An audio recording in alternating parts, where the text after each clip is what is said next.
The title of this video explains exactly what I'm going to go over. I'm going to talk about the personality assessment test, the Myers-Briggs type indicator, also known as MBTI, and how it has saved my life. I know it sounds a bit extreme or a bit over-exaggerated, but I'm not really sure how else to explain how it has positively affected my life. And if you're watching this video, I'm going to make the assumption that you already know what MBTI already is, so I'm not going to give a brief explanation of what that is. It's only a YouTube search away, and I'm not the type of content creator that's going to add fluff just to get more ad revenue. This video also isn't going to downplay modern day psychology and all the tools that they use, such as therapy or medication, but instead for me to provide my own insight on how I have drastically improved my life by combining different school of thoughts. This video is going to begin with my own anecdotal story, and I know that's a fallacy, but if you've watched my channel before, you already know that I like to humanize any topic that I bring up, which means that I'm going to provide my own personal stories so that you viewers can relate to it. In addition to talking about my own personal experience with MBTI, I've broken down this video into 4 different categories that I'll timestamp below. The first category is MBTI and how I've used it to improve my life. The second category is the misconception of MBTI and why it has such a negative reputation. The third section is what MBTI really is at its core. And the final section is how to correctly utilize MBTI. I know it sounds like I'm going to go over a lot of details, but I'm only going to provide the high-level summaries.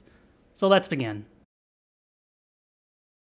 I've taken the MBTI test multiple times in my life. The first time as a teenager in high school, a few times in my 20s, and then once or twice in my early 30s. And yes, if you don't believe me, I'm in my mid-30s. Asians don't raisin. The only time I received a different result was when I was a teenager, because teenagers aren't known to be very introspective. And at that time, my initial impression is that it's similar to astrology or zodiac sign, that it's not rooted in any type of science. There's no way that 4 letters can determine who I really am. So I ignored it for a while until it popped back up in my life when I was in business school in college. I was in my mid-20s when I went to college because prior to that I was in the military, and in the business management class the professor made us take 3 different personality tests. The first one was the Big 5 personality test, the second one was the 538 test, and then the last one was the Myers-Briggs personality test. All 3 tests explained what I did and how I did something, but the MBTI test was the only test that explained why I did something. And as a person who's naturally curious, I naturally gravitated towards MBTI, because I needed to know why. But even then, I still didn't take the test serious. Yes, I made my friends and family take the test, but I didn't naturally believe in it. I instead used it as an icebreaker,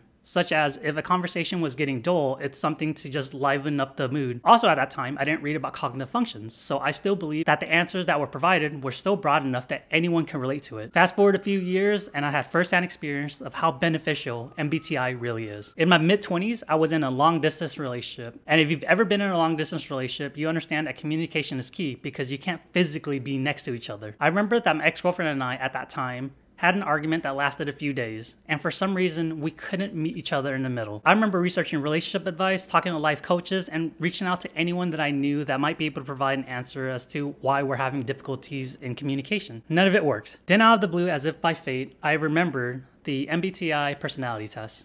So I made her take the test. Immediately following that, I typed in Google, her type and my type, and the word relationship. And the doc that I found, we both felt like we both wrote that document ourselves. The callouts in that document was so specific. I remember my light bulb moment, like, oh, this is why we're having an issue. And the reason why we had such difficulties in communication is because people in her type don't really like change, and people that are my type believe that change is always necessary, which sounds very easy to see in hindsight, but was extremely difficult to express in the moment. From that moment on, the more I read about MBTI, the better my life was improving. Counterintuitively to what most people believe, I appreciated our differences more and started understanding people for their faults and weaknesses. I learned how to better communicate with my friends and family. I learned the best way to express my emotions towards family members whenever I felt discomfort. And most importantly, I learned how to make other people feel heard whenever they reach out to me, which is something I didn't know how to do initially. Not only did MBTI help with my friends and family, it also helped advance my career. By using typology, I was able to best communicate with management or my colleagues. Most people approach communication as a one-size-fits-all. What I approached it as is that each person likes to be communicated differently. In addition, deliverables are different based on who's asking for the deliverable. So if you understand their type, even if they can't properly communicate what they're asking, you have an idea of how to deliver what they're asking. Without going into too much details, in a span of 6 years after I graduated college with my bachelor's degree, I eventually led a marketing channel for one of the big 5 tech companies in the United States. Not only did it help with advancement, it also helped with me being a leader. I was able to build an effective team because I could easily recognize everyone's strengths and weaknesses and how they can improve the team as a whole. It also allowed me insight on how each person likes to be recognized, in addition to the best way to properly communicate areas of improvement whenever there's an issue. And the aspect of my life that MBTI has helped with the most, that I'm most proud of,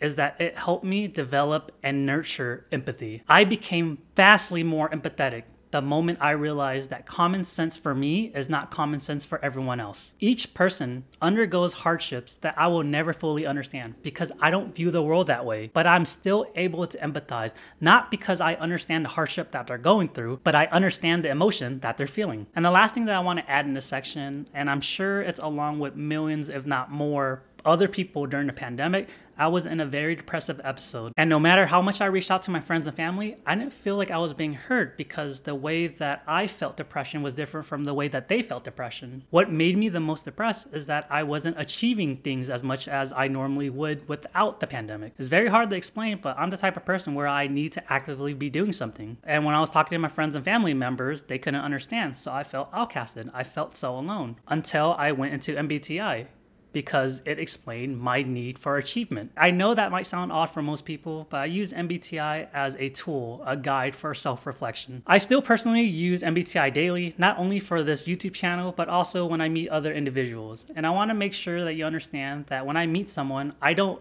actively try to type them. It's that if we ever run into some type of differences, or if I realize that I'm not communicating in a way that someone understands, then I refer to typology so that I can properly engage with that person. And I want to emphasize that I believe a person is more than just their personality type, because we are human and humans are inherently different. If that last sentence still doesn't make sense to you, I'm sure the rest of this video will help provide more clarity. Now let's begin with the common misconceptions of MBTI.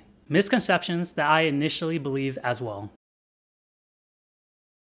I believe the biggest misconception of the MBTI personality test is that people believe it's a remedy instead of a tool to help diagnose symptoms. I also feel that people who associate with MBTI that also don't really have a good grasp of MBTI view it the same way as well. And those people tend to be the most vocal in our community. Relating this to zodiac or astrology, there are people out there that believe your sign dictates your actions.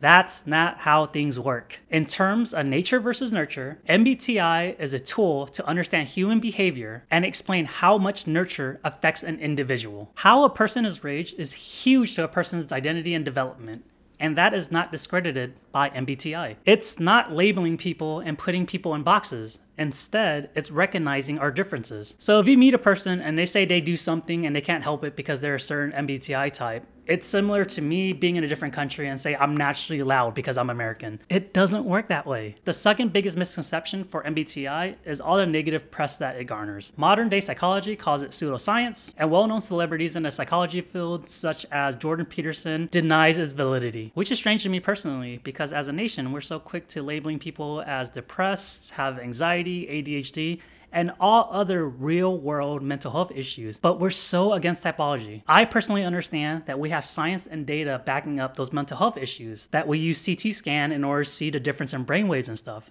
But I also am aware that most people who are diagnosed with one of those symptoms don't undergo a CT scan. Instead, it's the therapist, a psychologist, or whoever that they're talking to recognizing behavioral patterns. So that leads me to questioning, what's the difference between a therapist saying that you have ADHD or someone in the typology community saying that you can't concentrate because you lead with dominant extrovert intuition? They're both doing the same thing, arriving to logical conclusions based off their learnings by observing your behavioral patterns. The last thing that I want to add in this section is that we shouldn't discredit MBTI, not because we have inconclusive data, but because we have lack of data. Comparatively to studies about anxiety or depression, we don't have enough information to say whether it's correct or not. And how do we get funding to study something if the entire psychology community believes that it's not valid? The final misconception that I want to talk about in this video are stereotypes and people who are mistyped. People that lack introspection tend to get different results every time they take the test, and will instead latch on to stereotypes that they believe resonates with them, whether it's correct or not. This usually leads to MBTI known for only talking about positive personality traits instead of negative,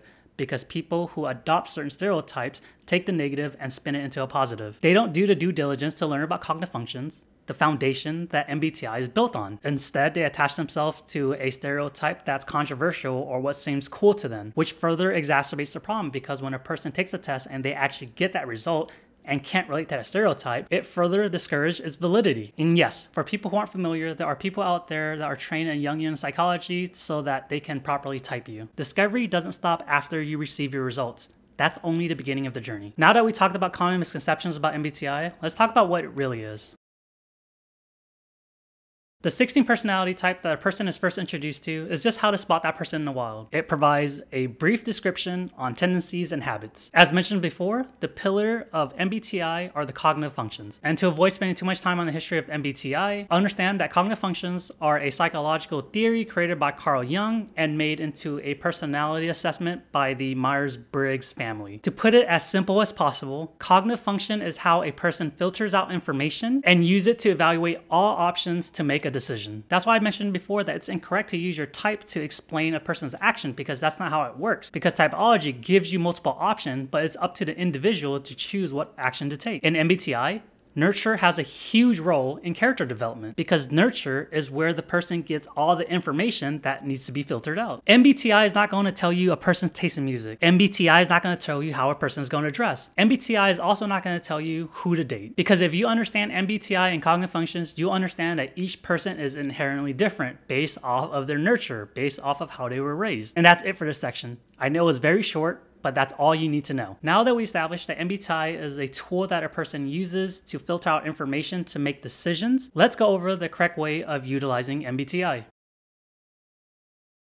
MBTI is most effective when used with other tools such as therapy or medication. MBTI will not solve your problems, period. It provides in-depth insights on how a person operates so that they can use it for introspection, but it's not going to provide answers or preventative measures.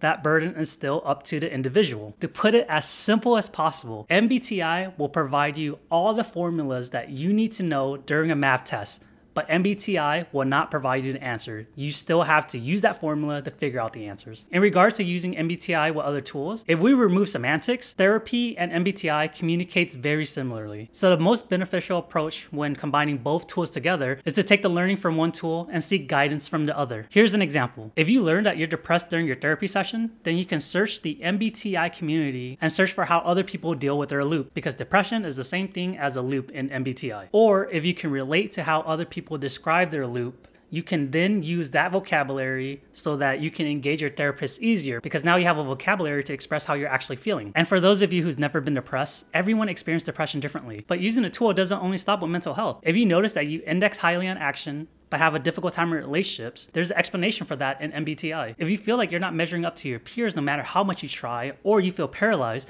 there's an answer for that in MBTI. If you continuously feel like no one understands you, no matter how succinct you try to be or how much you explain yourself, there's an answer for that in MBTI. Again, MBTI is not going to fix your problem, but it will give you the ability to properly express how you feel when you use other tools such as therapy. MBTI is not going to fix your problems, but it's a damn good place to start. It doesn't make sense to me why a person doesn't check out typology prior to taking medication, whether it's MBTI, Enneagram, or any other type out there. First, it's cheaper than paying for pills, and secondly, we understand as a nation that some of these pills have long-term negative effects, some of them even addiction. I also don't understand why therapists wouldn't want someone to have a moment of introspection prior to going to the therapy session by using typology. Lastly, it blows my mind that we accept that there's a deity up there that we can't prove with science that controls our fate, but we refuse to acknowledge typology where we use by recognizing human patterns. In conclusion to this video, MBTI has helped me with my relationship problems. It has improved my relationship with my friends and family. It has helped advance my career. It has helped me through depression, and it has helped me become a more whole person, becoming more understanding and empathetic. Some of you might disagree with the title of this video, saying that there's a better way of expressing what I went through and how MBTI has improved my life. But I will stand by the title because I wholeheartedly believe in it. I believe that MBTI has saved my life. Thank you for watching this video. Bye.